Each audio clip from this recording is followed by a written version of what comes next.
Hello, welcome to my channel where we discuss the MCC laws of cricket.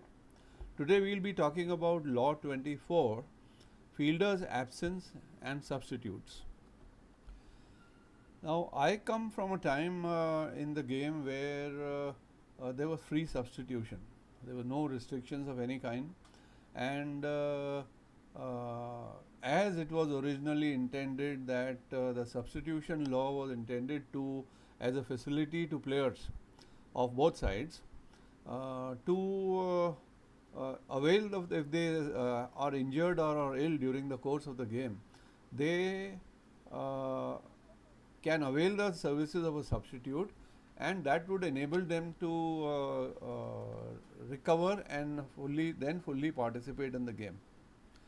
But over the years, we had seen we saw all this develop, that a lot of cricketers would misuse this particular facility, and we would find that it was our experience too, that we would find that a lot of the senior players and some stars, so to say, wouldn't take the field maybe on the fourth innings or something. Now, the umpires being not being doctors, were quite helpless about this. We had to take the player at his word that he is not well, or has a sprain or whatever, some kind of internal injury or something, and then we simply could not do anything about it. Once in a while, I do remember that in some blatant cases, we used to insist that let the player come onto the field of play. We are not letting him stay away for long, or we'll withdraw the substitute, and the guy would come in.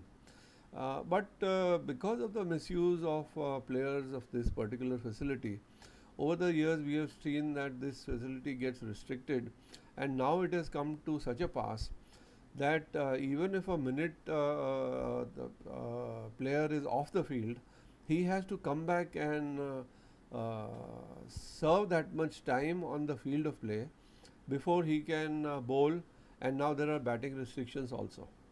So this law tells us that how do we apply these restrictions. The restrictions that are there, the umpire shall allow a substitute if they are satisfied that a fielder has been injured or become ill, and that this occurred during the match, or for any other wholly acceptable reasons.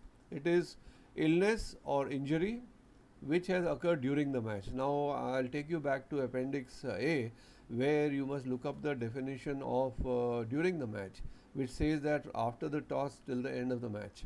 That is the duration of the match. And anybody who has suffered an injury, whether external or internal, there is a pulled muscle, or he becomes ill, he's got a stomach ache, or for other wholly acceptable reasons, that person is allowed a substitute. That person is allowed. This is for as far as allowing the substitute, and for good measure they say that in all other circumstances a substitute is not allowed. Now, what could be wholly acceptable reasons? They do not have to be really extraordinary reasons, but there could be, we give examples of these reasons where say the player is a police officer and is called away on duty, or he is a fire officer and is called away on duty, or is somebody who's called away for there is a death in the family, something like that. But even then it doesn't have to be all that extraordinary a reason. Say maybe the run of the mill, would we allow a substitute for somebody who needs to go urgently to the toilet or to the bathroom? Would that be a wholly acceptable reason? It doesn't, like I said, it doesn't have to be extraordinary. And if we do insist that look, we cannot allow you in these circumstances, I have known of circumstances where an occasion or two where the player who has been denied a substitute went somewhere near the side screen and peed there in full sight. I don't know. I would think that maybe going to the bathroom and all would be wholly acceptable reason. I leave it to you to decide. That is the view I hold. It doesn't have to be extraordinary. It is a wholly acceptable reason as far as that is concerned, as long as it is reasonable enough and urgent. Now, what are the restrictions on a substitute? A substitute shall not bowl, act as captain, or act as wicketkeeper. He is not allowed to bowl. He is not a substitute. Is not allowed to bowl. He is not allowed to act as captain, and he is not allowed to act as wicketkeeper. Now, the third comes with a proviso. Unless allowed by the umpires. Unless allowed by the umpires. So, but then you note down that these are the three things he cannot do. And for the third, he needs the permission of the umpires to do it. And if you do see a substitute come in wearing pads, wicketkeepers pads and gloves, I think you should be put on inquiry that this is not without permission. This is without permission, and why is he wearing pads and all that? I think it is necessary. Now, and also there is a note here which draws our attention to law 42.7.1, where there are some additional points relating to level 3 and level 4 offences. In the case of level 3 and level 4 offences, again the substitute will not be allowed to keep wickets, will absolutely not be allowed to keep wickets. There is no question of giving him permission under those circumstances. So, we will discuss 42.7.1 when we come to it, but this is just a passing reference to that particular clause. Now, nominated player may bowl or field even though a substitute has previously acted for him. There is no bar on him, subject to certain restrictions. There are certain time restrictions imposed on that particular, which is what we are going to discuss in this session. He can come and bat and all that, but then there are certain restrictions which are what we are going to discuss. These restrictions are contained in law 24.2, 24.3 and 42.4, like level 3 offences and action by umpires.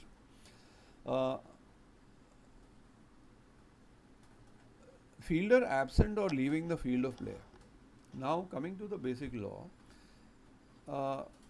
the law clarifies that a player who goes briefly outside the ground to fetch a ball or whatever for in pursuance of his duties, normal duties as a fielder, is not to be treated as going off the field.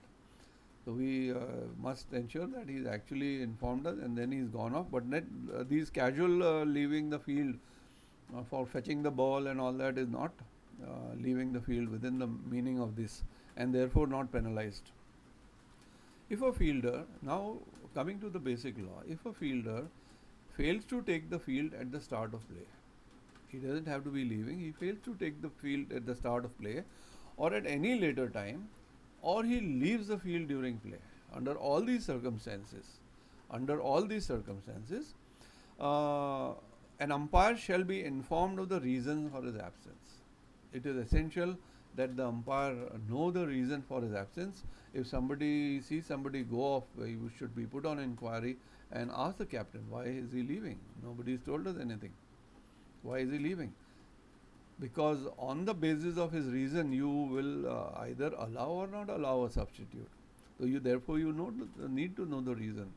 And umpire, on a practical note, umpires will make a note of who has left at what time, and afterwards come back at what time, and inform the both of you should be working in tandem, and the next time you happen to meet on the free field, you can just check this, cross check this with each other. This guy left at so and so time, or you can signal to him that this player has left. Now, we have also seen an umpire shall be informed of the reason for his absence. Either umpire may be informed, he doesn't have to tell both umpires, and shall be informed the reason. It keeps it open for the fielding side to either the player himself informs the umpire, or some other player informs the umpire, or the captain himself does it. We will not insist that the captain does. Somebody has to inform us that this fellow is going out and for this purpose, and on that basis we will make our remarks, and we will also allow a substitute if we think that he is entitled to one. This can be done by any member of the fielding side, like it is clarified here, specifically stated. Thereafter, he will not come onto the field of play without the permission of the umpire. He needs to inform while going, but then while at the time of coming back, he cannot step onto the field of play without informing the umpire that he is back. And he needs the consent of the umpire, and instructions are that as far as consent should be given as soon as it is practicable. Most of the time, you will withhold consent till the end of the over, won't have him come in and the substitute go out at him, unless of course the ball has gone for a 6 or something and deep into the outfield and there is a small gap in the, and then all right, you may allow the exchange, and certainly not when any time is wasted. Now this person will not be allowed to bowl until having been back on the field for a period of time known as penalty time. Now the period of time that he is away from the playing arena will be known as playing penalty time, which he has to serve by coming back on the field for that exact duration. He has to be there on the field of play, and only after that he is permitted to bowl. That is as regards the fielder. Now we come to certain rules here regarding this. Penalty time, when we add up penalty time for a person, or in a single session he is away for a long time, there is a ceiling of 90 minutes for any absence. 90 minutes of absence. If somebody is out for 120 minutes, the whole of the first session, 120 minutes, he has to come back and serve a 90-minute penalty time. That ceiling will apply, and even if it is in 2 or 3 parts, that ceiling will continue to apply. We will not penalize him more than the 90 minutes. And if he has somebody has already say 60 minutes against him, and he comes back to the field, serves 30 minutes and goes back away, he's got an upset stomach, you will find him coming off and on, perhaps these things happen, and he's unwell. Now he is entitled to a substitute as a matter of right, but it is subject to this particular his serving penalty. Remember, a substitute is a matter of right if the reason for it is good enough. You can't be disallowing a substitute for no reason at all. You don't like the guy, you can't disallow a substitute. Now he will not be allowed to bowl until all of his penalty time has been served. Say somebody starts with minus 30, then he has to do a plus 30, so to say. And in this discussion, I will be referring to penalty time as minus 30 or minus 45 or whatever. And what he serves on the field of play will be plus 20 or plus 10 or whatever.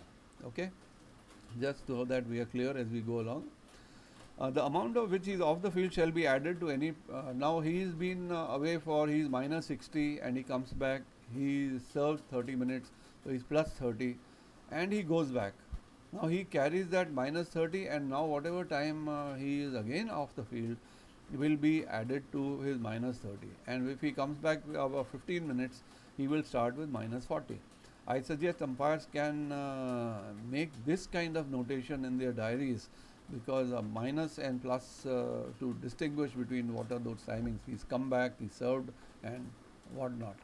So as long as he is still in the minus, he won't be allowed to bowl. Still in the negative, he won't be allowed to bowl. Still in the red, so to say. Now what happens if there is an unscheduled break of play?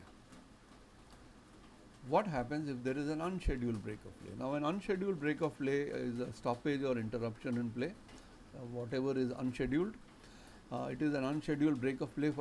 We saw in law 11 where the 4 types of agreed intervals are there. 4 types of agreed intervals, and of course the 5th, any other agreed interval. So it could be anything, but they are agreed intervals. Please understand, they are agreed intervals. Those 4 types. What are those 4? The interval for lunch, interval for tea, interval between innings, and the interval is an interval from close of play on one day till start of play on the other day. These are the 4 intervals, and the 5th can be any other agreed interval. As I had explained, that maybe the country's prime minister is visiting the match and he would like to meet the players. And then they have already agreed to have a 15-minute break. That is an agreed interval. Now, other than these, we are told in that law 11.1 that other than these agreed intervals, all other breaks in play will be termed unscheduled breaks for the purpose of this law. Law 24.2.6, if you recall, and you can have a look at it again, it is there in the laws. It is an unscheduled break. Now, having understood what unscheduled break basically are all stoppages, interruptions due to weather, ground weather and light, and other reasons, extraordinary circumstances, which are not the agreed intervals. The stoppage time will count as penalty time served and reduce from penalty time if now any interval or any stoppage time will not be added as penalty time anywhere. If a player is lunch is at 12 o'clock, he is off the field from 11:30. So at the start of the interval he is minus 30, and at the end of the interval also he is minus 30, because that period of interval is not added. Everybody is absent, so it is not added to his penalty time. Similarly, you got a player who is off the field, and there is a player who is off the field. He's got 20 minutes time against him. He's at minus 20, and there is a 10-minute break for owing to rains. Now those 10 minutes will not get added to his. He doesn't come back after that also. Those 10 minutes will not be added to his penalty time. At resumption also it will be still minus 20. In your diary you will keep it at minus 20 and not add another 10 minutes. Everybody was off the field, so therefore it won't be added. However, the laws tell us, 24.2.6 tells us of the different circumstances in which a stoppage in play, an unscheduled break in play will be added to his or credited to him, so to say. It will count as plus time. There are certain circumstances listed there. Remember, this facility applies only to unscheduled break or a stoppage, not to regular intervals. The time of regular intervals cannot be given as a plus to the erring player. But a stoppage, the time of the stoppage in play can be given as a plus to the erring player, and his penalty time can be reduced. Please understand there is a difference between these two, how these two are treated. Never, in case of both stoppage and interval, never is that duration of that stoppage or interval added to his penal time. However, in another way, the stoppage time can be reduced from the penal time, whereas the duration of the interval can never be reduced from the penalty time. That is, you must understand, that is the basis of our further discussion. Now, if there is an unscheduled break in play, stoppage time shall count as penalty time served and reduce from penalty time if. Now, there can be two circumstances only. One, the law discusses two circumstances. One, either the player was on the field when the stoppage occurred. What happens then? Alright, they describe circumstances where he will be allowed reduction from penalty time. And the other circumstance is where he is not on the field of play. He is already off the field of play when the rains come. He is already both of these. So in both the cases, the law gives us the circumstances. Now we take a case of two players. One of them, he's got 30 minutes. He is minus 30 when we go in. right? And somebody who's gone off at whatever time, and he went off at minus 30. When the stoppage occurs, it was minus 30. He was not on the field of play. A was on the field of play, B was not on the field of play, both with minus 30. And there was a 20-minute break for rains, bad weather, 20-minute break. The law prescribes that all A has to do to get a credit for this is to come back along with the team on resumption. He doesn't have to do anything else. When he comes back, he tells the umpire, I'm back, come. We'll make a note, the umpires will make a note, and you will also reduce the 20 minutes from his minus 30. Minus 30 plus 20, he'll be at minus 10. He'll start the session at minus 10. So he has to come, alright. Suppose he doesn't come, then minus 20, and then his time will add after those 20 minutes. His time will add. However, he may come 10 minutes later. Then it will be minus 30, minus 10. So the idea is for him to get credit for the reduction for the stoppage time, all he has to do, player A who was on the field of play, all he has to do is come back along with the team, and automatically, without his doing anything, the umpires have to, all he has to inform the umpires, I am back, umpire, as most players will do. Or we note that yes, when we are there waiting for the players to come in, and we have a look at the whole bunch of them coming in, you might recognize the player who, oh, this guy was out and he's come back. Or maybe the third umpire notices and tells you. Nowadays those things are also there. Or maybe the fourth umpire does, whatever.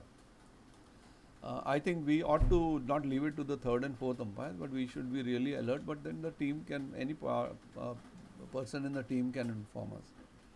Now let us look what happens to player B. As regards player B is concerned, he has to, in order to get that reduction of 20 minutes from minus 30, he has to at some time during that during the break tell one of the umpires that I am fit to play. If it were we were playing, I would be taking the field. He needs to do that, and also he needs to come out with the team. He needs to both these things, inform and come out with the team. Whereas in the first case he has to do nothing, no information. He went out with the team, he comes back with the team, we'll give him credit for 20 minutes. But in the case of the fielder B, who is at minus 30, he was not on the field of play, at some stage he has to come and tell the umpires that he is okay to come back onto the field, and he has to come back. Now the duration of the credit or the reduction will depend on at what time he came and told one of the umpires. If he came and told us 5 minutes into the interruption, in that case he would be entitled to 15 minutes reduction. Now 15-minute reduction provided after informing he does come onto the field of it. If he doesn't come, then his clock starts, we start the stopwatch on him from minus 30, it will keep on increasing. We start the stopwatch on him. That is how this works. So stoppage time before the umpire has been notified shall not count towards unserved penalty time. Any unserved penalty shall be carried for the next and subsequent days and innings of the match as applicable. Now we have seen two regulations here. One, we must always note and remember that the total duration of penalty time can never exceed 90 minutes. Also, this is there is another rule that every umpire must remember, that never is the erring player's fielder's slate is never wiped clean by the end of innings or end of the day. So it will get carried over to the next innings of the match, whether he is batting or fielding, or will be carried over to the next morning.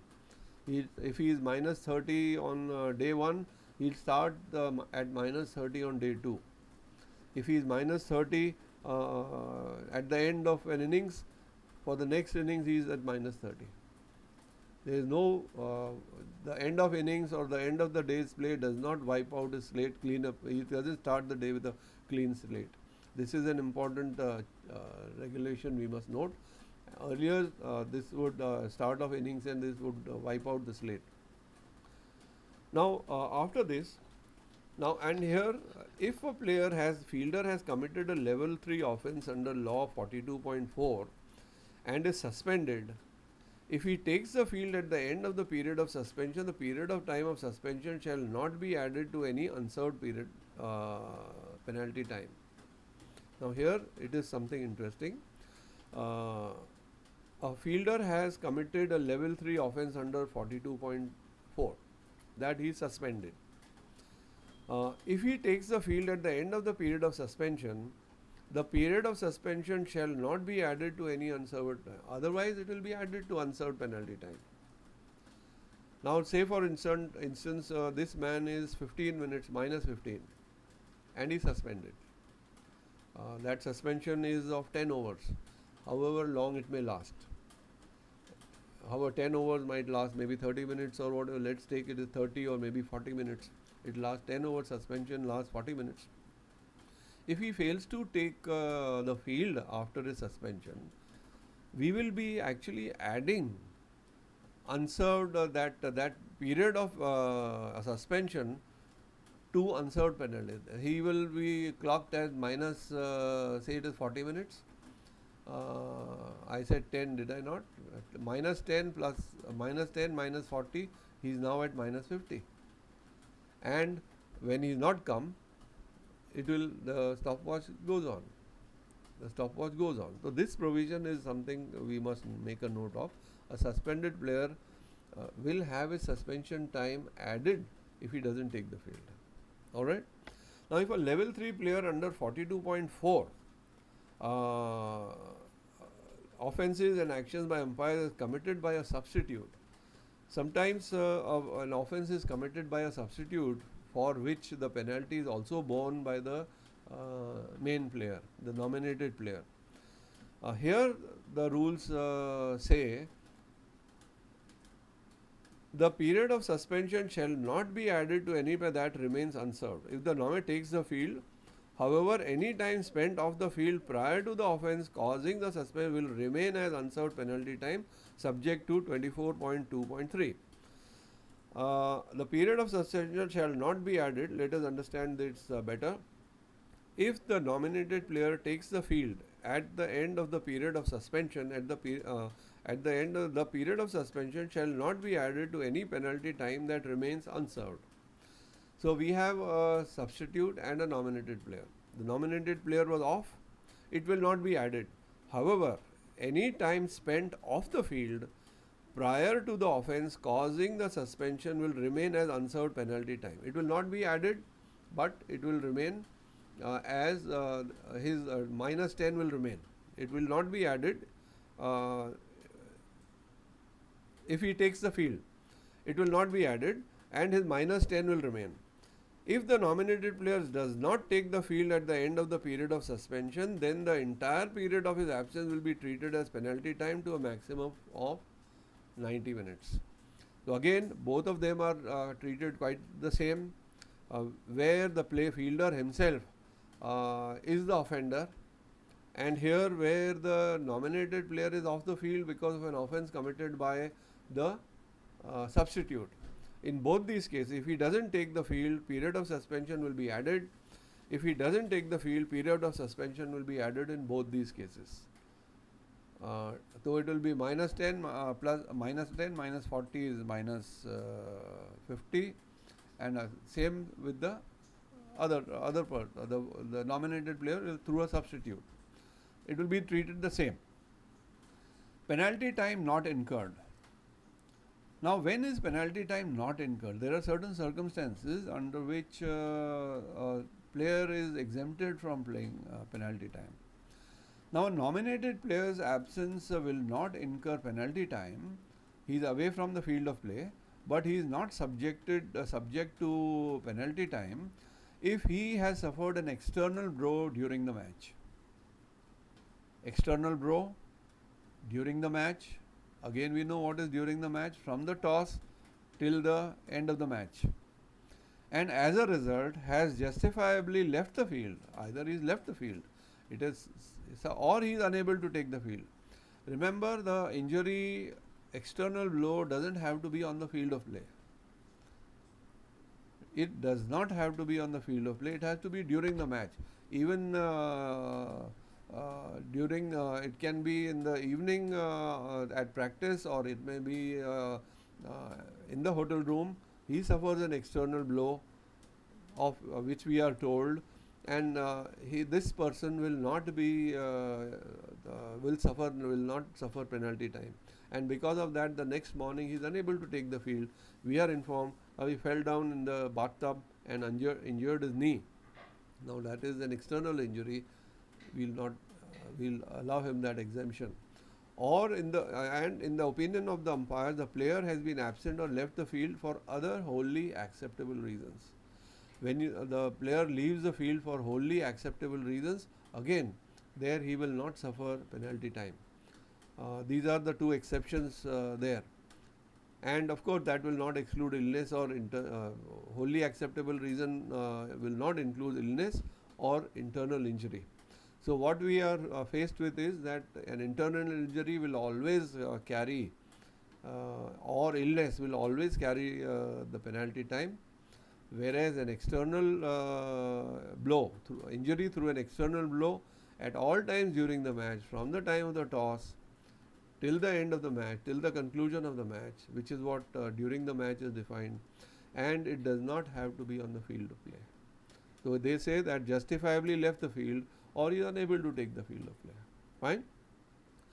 Now we come to a serious provision here, law 24.4, player returning without permission. We have already learnt that while going off he is supposed to give the umpires the reason. For somebody has to inform us the reason, and he cannot come back onto the field of play without the umpire's consent being given. Specifically given, consent being given. He stays on the boundary line and waves to us. We make a note and tell him to come in, and we also make a note, this man has come in at such and such time. This is what the rule says. Now this action, if he fails to do it, he will suffer a penalty. If he fails to do it, it is an offence, a serious offence. But how does it work? How does this particular rule work? Let us look at it.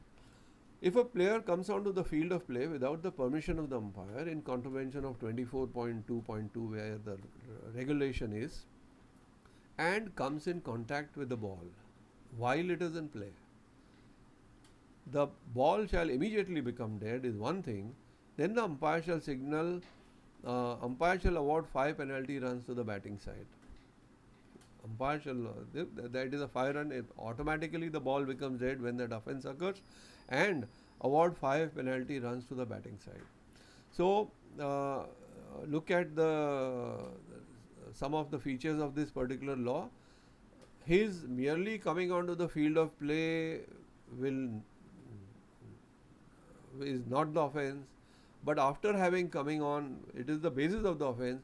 But action will be when he first comes into contact with the ball in play.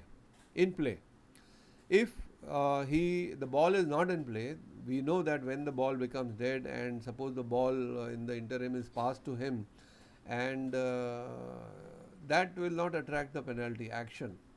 But the first time he handles the ball in play, he's gone to fetch the ball half a dozen times from outside the boundary, which was a dead ball, and he passed it on, that is not actionable.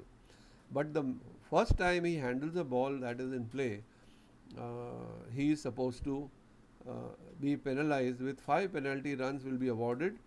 Runs completed by the batter shall be scored together with the run in progress if they have already crossed at the instant of the offence. As we have seen in dead ball and in law 18, that for all actions where other than the batter being dismissed, dead ball is called. For these reasons, runs till the call of the ball, including the run where he has crossed, will count. Except in circumstances, they will always count. And this is what we have learnt. Now here this brings us to, and also I would want to, before I go on further to other things, this the ball shall not count as one of the over. Now we have already seen the in valid balls and in the dead ball rule, where we saw that there are four cases of unfair play, where the ball, as a measure of additional penalty and additional punishment to the fielding side, the ball will not be counted in the over. We already know, we know very well that he had an opportunity to play this ball. He scored runs of it. Despite that, this is an exception to the general rule that dead ball being called when he had an opportunity to play it, after he had an opportunity. This is one of the exceptions, one of the four unfair play exceptions. Here, remember this always. Now, here what happens is, suppose you are on the field, this player has not informed you, and he's been there maybe 10 minutes, and and then you realize, oh, this fielder was off the field, why is he now in the field, and he is not informed. Good umpiring practice now tells you that you arrest the game there and talk to the captain. How is it that this man is here, and how is it that you not informed me? So we will this will work to undo his offence, so to say, or condone his offence, and we will not penalize him when this is what good umpiring practice dictates. I may not quite agree with it, but then this is how it is practiced almost everywhere. And also, for the purpose of penalty time, you will treat his presence on the field from the time you came to know, or somebody has informed you that this man is on the field of play. You have realized yourself, and then I would not allow him the benefit of that presence on the field of play to suppose after 10 minutes I want to make it a plus 10. Alright, you get your benefit from this time. You should have told me when you came in, like that. I was in discussion with the MCC, and I did tell them my suggestion. I made a suggestion to the MCC. I said, look, the offence is his coming onto the field of play.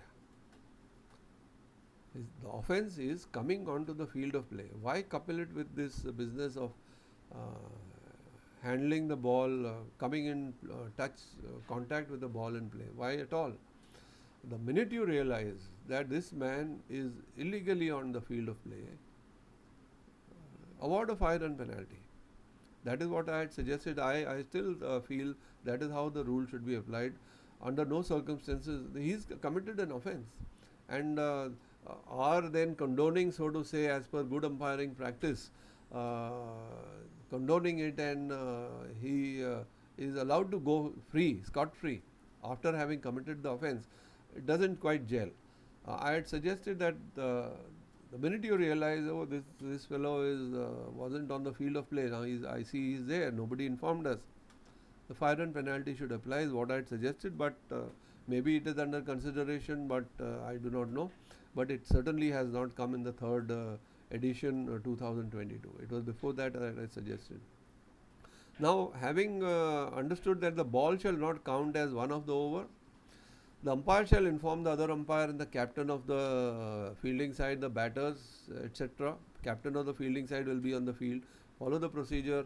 He will inform the batters, this penalty has been given for so and so, after signalling to the scorers, inform the batters, and the captain of the batting side, who is probably inside, as at the first interval you inform him that we have he must have seen it, but then procedurally you are supposed to inform him that this is the action you have taken while on the field of play. Then the umpire shall make a report to the ground authority, executives of the batting side, fielding side, and to the governing body responsible for the match, and who will then take action against the captain, like I said, and any other erring player and the side concerned. So the captain, like I told you, in keeping with the preamble and other places where it is mentioned, is always liable for offences of any player of his, because he is responsible for controlling the game and making sure that